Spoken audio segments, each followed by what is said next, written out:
Hello, bonjour, Kuyanamik. D'abord, merci de votre patience. Je serai très bref. J'aimerais vous remercier d'être ici et de vous être joint à nous aujourd'hui. I'd particularly like to thank President Obed, Prime Minister, and Inuit leadership for participating in today's meeting. The Inuit Crown Partnership Committee meetings are an incredibly important space for us to convene and to discuss Inuit priorities, which the Government of Canada shares and is committed to advancing in the spirit of self-determination and partnership.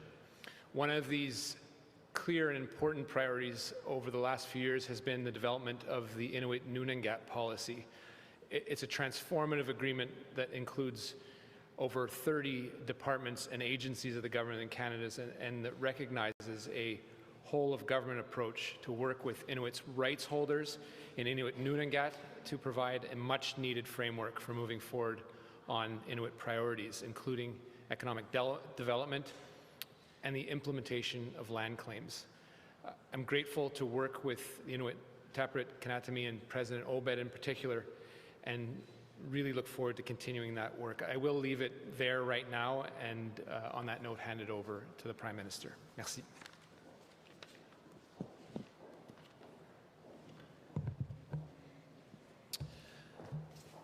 Thanks for that introduction, Marc, and thank you everyone for being here. Kuyanamik. Cet après-midi, j'étais avec Natan Obed, le président de l'organisme national Inuit Tapiriit Kanatami. Ensemble, on a co-présidé une rencontre productive du comité de partenariat entre les Inuits et la Couronne.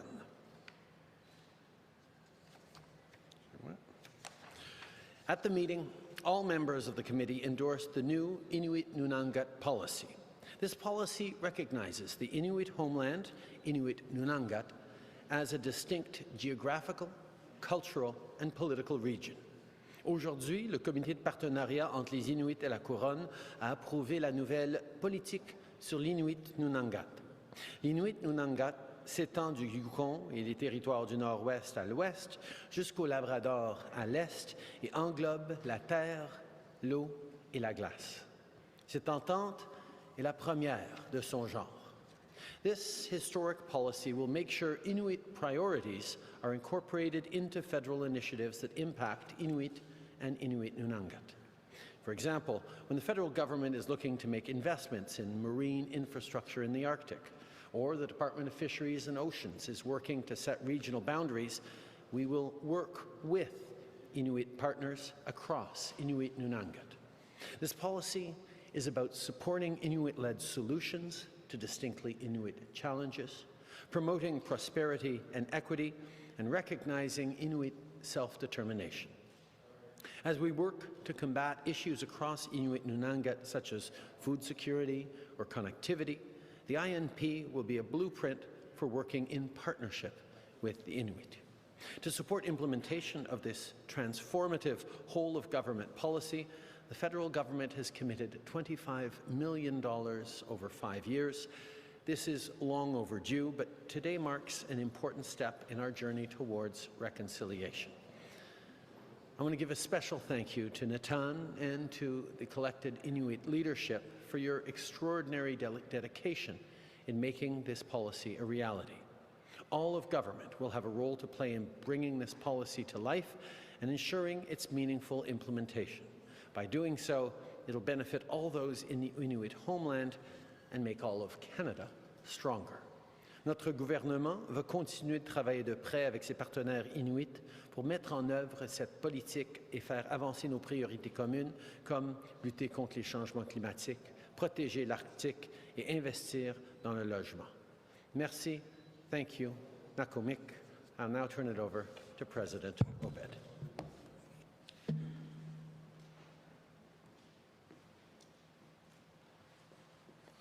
Nakomik.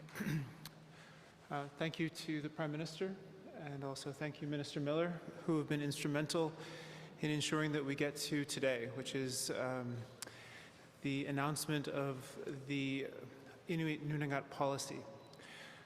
Sometimes on a path to reconciliation, we have days where there are apologies, days where there are large funding announcements that bring equity to Inuit communities, and other times in this Crown Inuit relationship, There are days where we create systemic change across the bureaucracy and across federal departments. And this policy allows for that to happen. In any given day, the Government of Canada makes a myriad of decisions around Inuit, First Nations, and Métis. It could be in relation to policies, it could be in relation to programs, legislation, it could be the considerations in relation to positions in court cases. We now have this particular policy that will underpin all of those considerations that the government makes when considering how to involve Inuit and how to articulate Inuit Nunangat within the federal public service and within the decision-making. Inuit Nunangat comprises 35% of Canada's landmass. It encompasses upwards to 70% of Canada's coastline. It is a distinct geopolitical space where Inuit have settled land claim agreements, modern treaties, and that there are 4 distinct Inuit regions. These regions come together in unity at the national level through Inuit Tapiriit Kanatami, and we in turn at Inuit Tapiriit Kanatami bring the Canadian Inuit positions to government. Through this Inuit Crown process, we have been successful in articulating why such a policy is necessary and have worked constructively in co-development with the federal government over the past few years to get to this place today. Inuit are not a part of the Indian Act. We are citizens of provinces and territories. We have a very particular way in which we interact with the Crown, which is distinct from Métis and from First Nations. The necessity of a policy like this that instructs government on how to engage with Inuit and how to respect Inuit self-determination, how to respect the place that Inuit have within the Constitution, and also how to respect the way in which Inuit have chosen to mobilize politically and from an issues-based perspective, will allow the federal government to make better decisions. No longer do we as Inuit have to go piecemeal to every single individual within federal departments in which areas we want to make a difference. There will now be a foundation of knowledge that we will expect from federal departments and from those who have to work on Inuit issues or who have Inuit considerations in their portfolios. And we can build upon that foundation instead of start anew across all federal departments. I want to thank again the Prime Minister for his leadership in seeing this through to the end and to today, and also the leadership of Minister Miller and his cabinet colleagues in this transformative policy that will affect positive change for years to come. Nakomik. Thank you. We now have 20 minutes for questions from media. Nous avons maintenant 20 minutes pour des questions des médias. One question, one follow-up limit, une question et un suivi. On va commencer avec la première journaliste. Hi, Prime Minister Tom Perry, CBC. I'd like to get your response to the latest sanctions announced by Russia, the travel bans on more than 60 Canadians, including politicians, members of your staff, and journalists. Now, if I could get that in English and French, that'd be very helpful. I can speak for all of the latest rounds of Russian sanctions that when I say that this does not weaken our resolve one whit from doing everything we can to stand up for Ukraine and pushing back hard against Vladimir Putin's murderous regime. His decision to invade a sovereign, independent nation for reasons that violate international law, the behavior we've seen of Russian troops and the Russian leadership in regards to Ukraine has consisted of war crimes, and Canada remains determined to be there to support Ukraine, to be there to push back on Russia, including with crippling sanctions of a scale never before seen against a major economy, and continue to work with the international community, including the International Criminal Court, to hold Vladimir Putin and his cronies to account. Je peux vous rassurer que ces nouvelles sanctions ne vont aucunement ralentir notre fervente détermination de continuer à repousser contre cette guerre illégale de Vladimir Poutine et du leadership russe, de défendre l'Ukraine et d'être là pour nos amis ukrainiens avec de l'aide financière, humanitaire et militaire, et de continuer de travailler avec nos partenaires et alliés à travers le monde pour s'assurer que Vladimir Poutine soit tenu responsable avec ceux qui l'endossent et l'encouragent pour les crimes de guerre, pour les atrocités qui sont en train d'être commises, pas juste contre les Ukrainiens, mais contre les règles et le système international. On military assistance to Ukraine, I was just hoping to get some clarity on the timing of the artillery that you were talking about. You started talking about artillery shortly after your meeting with President Biden and with other allied leaders. I'm wondering if pressure was put on Canada at that meeting to step up its shipments of lethal aid. And also, in terms of the timing, I know you don't want to go into things because of operational security, but how long are the Ukrainians going to have to wait to get their hands on this heavy artillery, which they say they need now? We have been engaged closely with President Zelensky and Ukrainian leadership every step of the way since the beginning of the war, since before the beginning of the war, and every step of the way Canada has been responsive to their needs. We know that a new phase of the war is starting up right now with heavy bombardment in the east by Russia, and the Ukrainians have asked for heavy artillery, and we will be delivering. Okay, next question. Hey, Prime Minister, Kristian Ashkete, CTV National News. Sweden and Finland have been moving towards potentially joining NATO because of the war in Ukraine. Would Canada support them joining the alliance?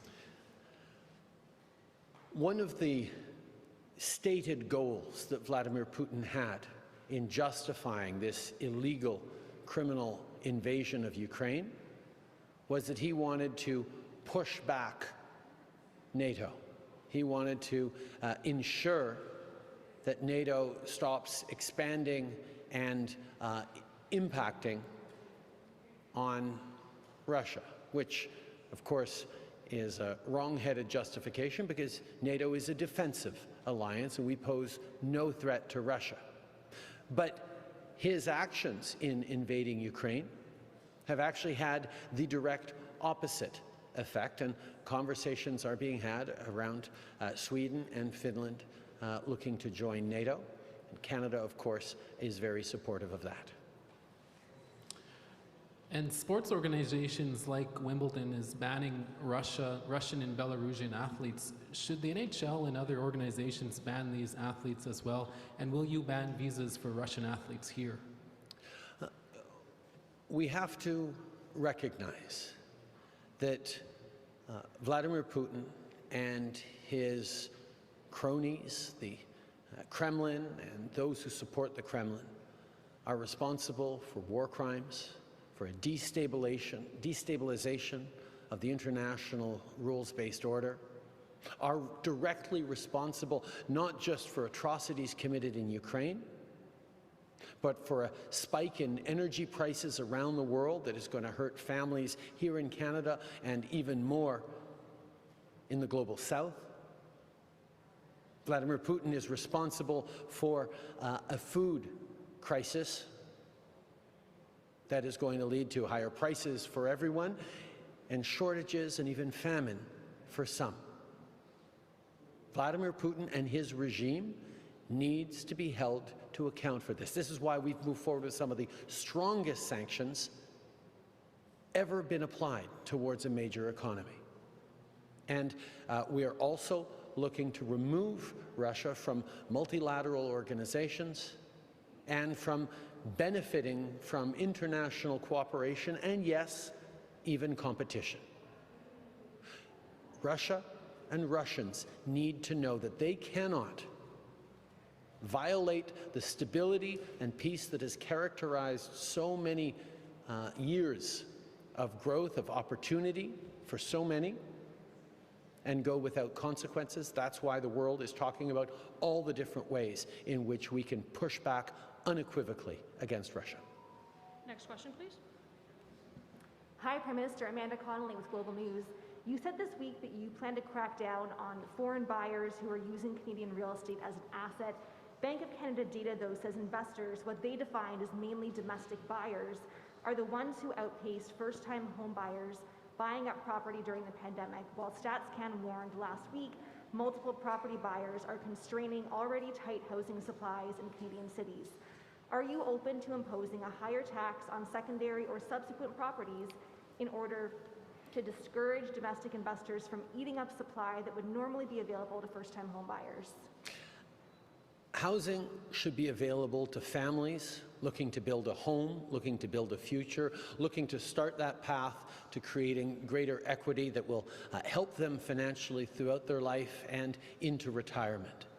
And that's a reality that is getting further and further away from far too many people. That's why in Budget 2022, we're moving forward with significant measures to increase supply, to help families save, and to, yes, crack down on speculation, to ensure that housing is focused on creating homes, not asset classes. This is why, whether it's our measures to ban foreign buyers for the next 2 years, whether it's cracking down on predatory practices like blind bidding or house flipping, these are measures that are going to support families as we try to address this significant challenge in real, concrete ways. I would like before I ask my follow-up here, I would like a yes or no answer to that question, whether you are open to taxing subsequent properties, please. My follow-up is that conditions for young people, as I'm sure you've seen, are getting worse right now. By what date do you plan to introduce and implement the Home Buyers Bill of Rights to ban things like waiving inspections? We know that there are no simple answers in the housing issue. There is just significant numbers of different angles and programs that we need to put forward, that we need to get right.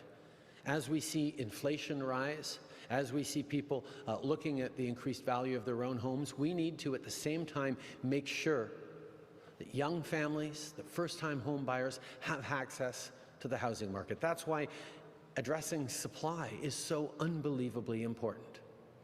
Our population is growing faster than the supply of housing. That's why over the next 10 years, we will be working to double the new housing starts across this country, including by investing directly billions of dollars to support municipalities to accelerate the construction of new housing. We know that it's going to take a range of initiatives and investments to support families as they get into their new homes, and that's exactly what we're here for. Bonjour, M. Trudeau, Marc de Radio-Canada. Je voulais un peu plus vous entendre en fait sur la question de la controverse autour du Canadien national et de leur CA. À la lumière de ce qui s'est passé, est-ce que d'après vous, vous devriez modifier la loi sur les langues officielles pour ajouter des modalités quand la composition des conseils d'administration? Je vais être honnête, j'ai été époustouflé d'entendre cette situation-là. Qu'une compagnie comme la CN, une compagnie nationale assujettie aux règles fédérales, assujettie à la loi sur les langues officielles, n'ait pas vu ce qui s'est passé à Air Canada et pas appris la leçon qui me semblait tout à fait évidente. Je comprends à quel point les gens sont frustrés. Moi aussi, je le suis. Alors, j'ai demandé au ministre approprié de s'assurer que la CN travaille rapidement pour rectifier la situation. Et nous sommes toujours là pour défendre la loi sur les langues officielles. Nous sommes toujours là pour défendre le principe des 2 langues officielles du Canada et nous allons continuer de l'être. On comprend qu'il va y avoir un membre qui va être nommé dans les prochaines semaines, là, mais ça reste un membre sur un conseil qui en compose 11. Je leur demande, est-ce qu'on devrait avoir des modalités pour exiger qu'il y ait un certain nombre minimal de francophones sur les compagnies de français fédéral? Écoutez, les francophones, les Québécois à travers le pays devraient avoir la chance de siéger surtout sur les grandes compagnies nationales comme la CN, comme Air Canada. Les Canadiens d'expression française à travers le pays devraient se voir reflétés dans nos grandes institutions nationales. Et donc, comme j'ai dit, nous allons regarder qu'est-ce que la CN va proposer comme solution à cette situation inacceptable et on va espérer que les grandes compagnies au Canada vont enfin apprendre la leçon qu'il faut respecter les principes du bilinguisme dans notre pays. Bonjour, M. Trudeau. Michel Sabat, la presse canadienne. Vous avez parlé de réconciliation tantôt dans votre discours, mais j'aimerais vous en parler. Vous vous souvenez sûrement de votre promesse phare de 2015, dans cette élection qui vous a mené au pouvoir. Vous promettiez de lever les avis d'ébullition d'eau potable dans toutes les communautés au plus tard en mars 2021. Bien, on est en avril 2022 et il y en a toujours 34. Alors, c'est quoi la nouvelle cible? Parce que, je veux dire, il faut bien une nouvelle cible à un moment donné. On est aussi en 2022. La cible, c'est d'éliminer tous les avis d'ébullition d'eau. Quand on est arrivé au gouvernement en 2015, après des décennies de gouvernements de différentes allégeances politiques qui ont échoué à cette responsabilité qui nous semblait pas mal de base, d'assurer de l'eau potable pour toutes les communautés à travers le pays, nous avions agi. Et il y avait 109 avis d'ébullition d'eau à travers le pays. On en a maintenant levé 120. Effectivement, il y a des communautés qui se sont ajoutées. Il y en a d'autres qui ont perduré plus longtemps qu'on aurait voulu. Mais dans chacune des 34 communautés qui restent, il y a un plan, il y a le financement, il y a le travail qui est en train de se faire parce qu'on va éliminer aussi rapidement que possible tous ces avis d'ébullition d'eau et pas l'éliminer pour une semaine ou pour un mois, mais pour de bon. C'est ça notre but. D'accord. Je comprends que vous n'avez donc pas de nouvelles cibles précises de quand ce sera réglé une bonne fois pour toutes. Bon, d'autre part, sur l'Ukraine, le gouvernement fédéral s'est engagé à organiser des vols nolisés pour les Ukrainiens. Ça fait environ 2 semaines que votre ministre des Transports a promis ça, puis il n'y a rien depuis. Alors, hier, on nous a parlé de points aéroplans. C'est pour quand les vols nolisés? Nous sommes là pour accueillir des Ukrainiens au Canada. Comme on sait, il y a des vols à tous les jours entre l'Europe et le Canada et il y a beaucoup d'Ukrainiens qui prennent ces vols-là. Il y a aussi beaucoup d'Ukrainiens des femmes et des enfants qui sont en Pologne, en Roumanie ou à Berlin, qui ne veulent pas aller trop loin de leur mari, surtout avec Kiev qui commence à rouvrir, avec l'armée russe qui se retire. Mais nous avons mis en place des mesures accélérées d'octroi de visa. Nous avons accepté des centaines de milliers d'applications. On a donné des réponses positives à des dizaines de milliers et on a reçu plus de 10 000 Ukrainiens au Canada depuis les derniers mois. On va continuer d'être là avec toutes les mesures nécessaires, y compris des vols nolisés. Prochaine question. Bonjour, M. Trudeau, Raphaël Pirot de l'agence QMI. D'abord, élection présidentielle en France. Votre réflexion là-dessus, est-ce que vous endossez un candidat en particulier? Évidemment, c'est une décision très importante pour les Français. Ils vont avoir un choix à faire dimanche qui va avoir un grand impact sur leur vie et sur le parcours de la France. Mais je dois souligner que depuis plusieurs années, j'ai l'honneur et le plaisir de travailler aux côtés du président Macron, que ce soit sur les changements climatiques, que ce soit sur la croissance économique inclusive, que ce soit sur les enjeux internationaux et la protection de la démocratie. Et je peux dire que ce serait une bonne chose pour le Canada et pour le monde qu'on puisse continuer de travailler avec Emmanuel dans les années à venir. En anglais, s'il vous plaît. Obviously, this is a decision for French citizens. It's an important one about how they move forward as a country and as a democracy. But let me add that over the past years, I have had the good fortune of working alongside President Macron on important issues for Canada and for the world, whether it be on climate change, on inclusive growth, or on standing up on big international issues like the protection of democracy and fighting disinformation. And I can tell you that it would be a good thing for Canada and it would be a good thing for the world to be able to continue to work with Emmanuel Macron on that. Merci beaucoup. Et deuxièmement, en fait, il y a des rapports qui sortent et qui apparemment, les États-Unis et certains autres pays qui envoient des armes en Ukraine ne sont pas nécessairement au courant des détails de quand les armes arrivent en Ukraine. On ne sait pas exactement qu'est-ce qui arrive. Je veux savoir, le Canada, est-ce qu'on est au courant? Est-ce qu'on a une confirmation quand nos armes arrivent sur place? Est-ce qu'on sait qu'est-ce qui se passe avec? Oui.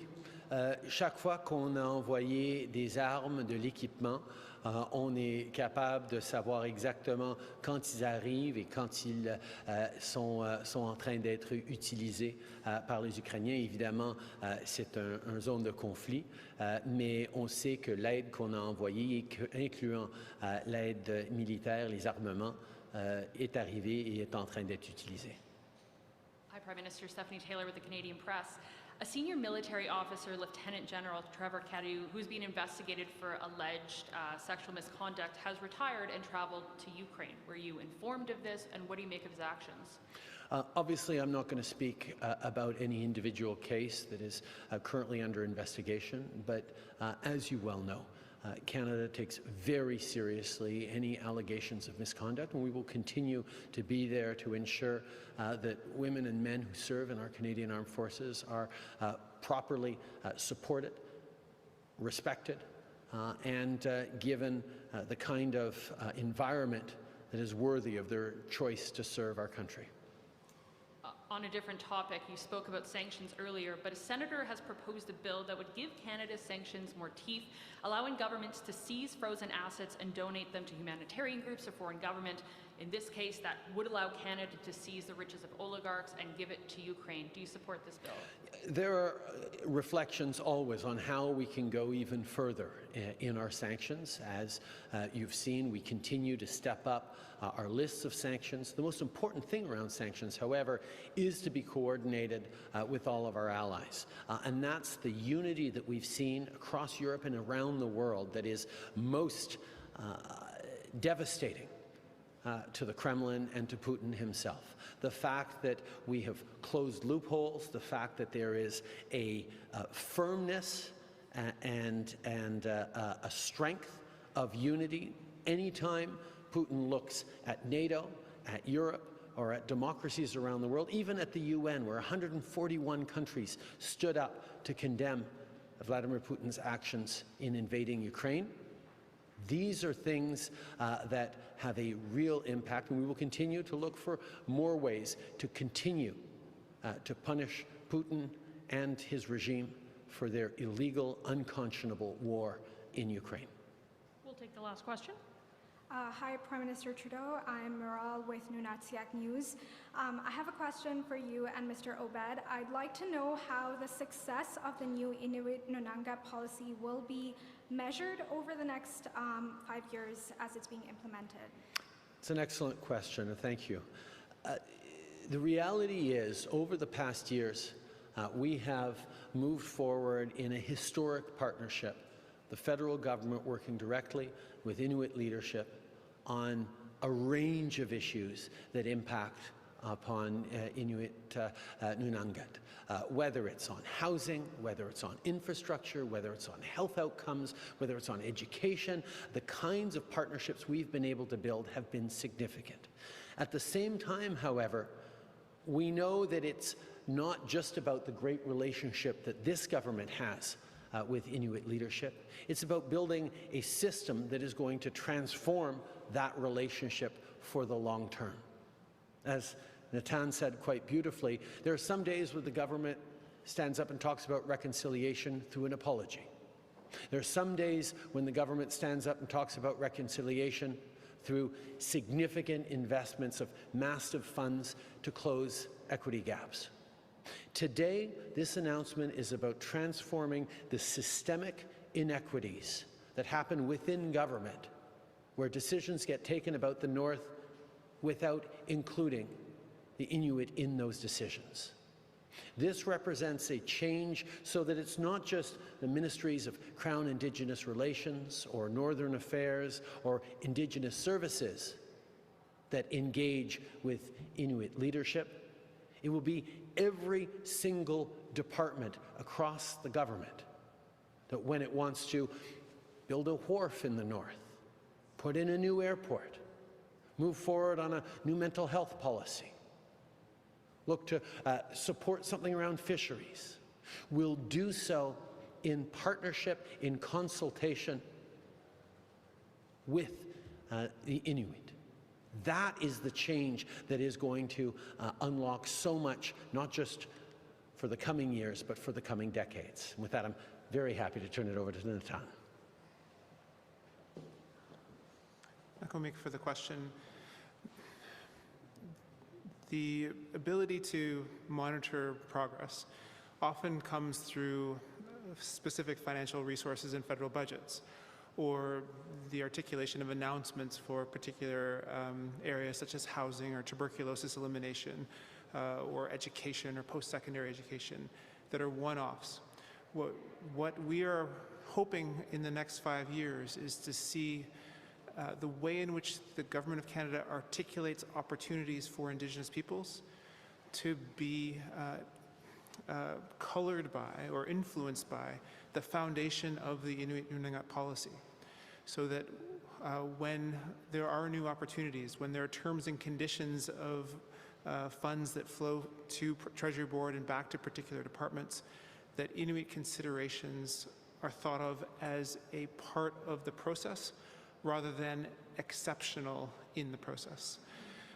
We won't necessarily be able to quantify each and every time the Inuit Nunangat policy has had a positive impact on the ways in which Inuit are eligible for federal funds, or Inuit individuals are eligible for particular programs or services that they may not have been if it was not for this policy. But we will continue to try to understand the positive effect, and we will work with departments, especially the departments that we historically have not worked in close collaboration with. We have only recently started working more with, say, Infrastructure Canada or Department of Agriculture and Food in things such as our infrastructure deficit or food insecurity across Inuit Nunangat. We, as part of the implementation of this Inuit Nunangat policy and the funds that are announced today, will for sure have an evaluative piece within the implementation of this, and we will be able to articulate that over time. Thank you for the question. I also do have a follow-up. I was wondering, what does it mean to be recognized as a distinct region? And if you and Prime Minister Trudeau could elaborate on how this policy may or may not affect talks of self-government.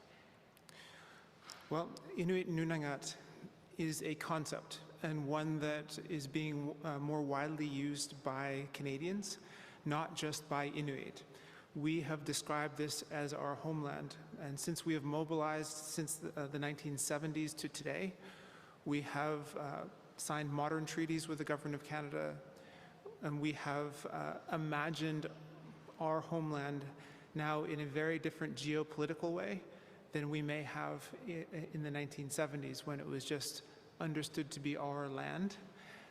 But now it means much more, especially within the relationship piece with the Government of Canada and globally in the threat of Arctic sovereignty. Canada and Inuit aligned in this particular way that recognizes Inuit Nunangat significantly enhances Canada's Arctic sovereignty. Inuit are the foundation of Arctic sovereignty in Canada. That has always been the case since the formation of this country, and we hope that it will continue to be the case moving forward. We look forward to maximizing the ability to work with the Government of Canada on these issues, and we also are very thankful for the approach that the Canadian government has taken in relation to the implementation of the United Nations Declaration on the Rights of Indigenous Peoples, the understanding and affirmation and exercising of Section 35 rights under the Constitution, and then building upon Supreme Court rulings and other legislation that has created the environment for this to happen in a way that benefits both Inuit and the Government of Canada.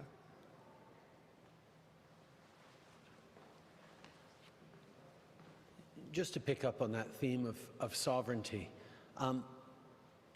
we are in a time of reflection around how we ensure Canada's continued sovereignty in the Arctic. And in times past, or governments past, that would have happened through a military lens. Can we put more bases in the north? Can we show that we're ready to defend and control our Arctic? What this policy, and quite frankly the relationship that we've built over the past numbers of years in the Crown Inuit partnership, is that sovereignty in the north passes through the people who live there and who have lived there for millennia. This is where the best way to ensure we are standing up for Canadian sovereignty is to recognize those people who were the first Canadians, who were Canadians first, Inuits.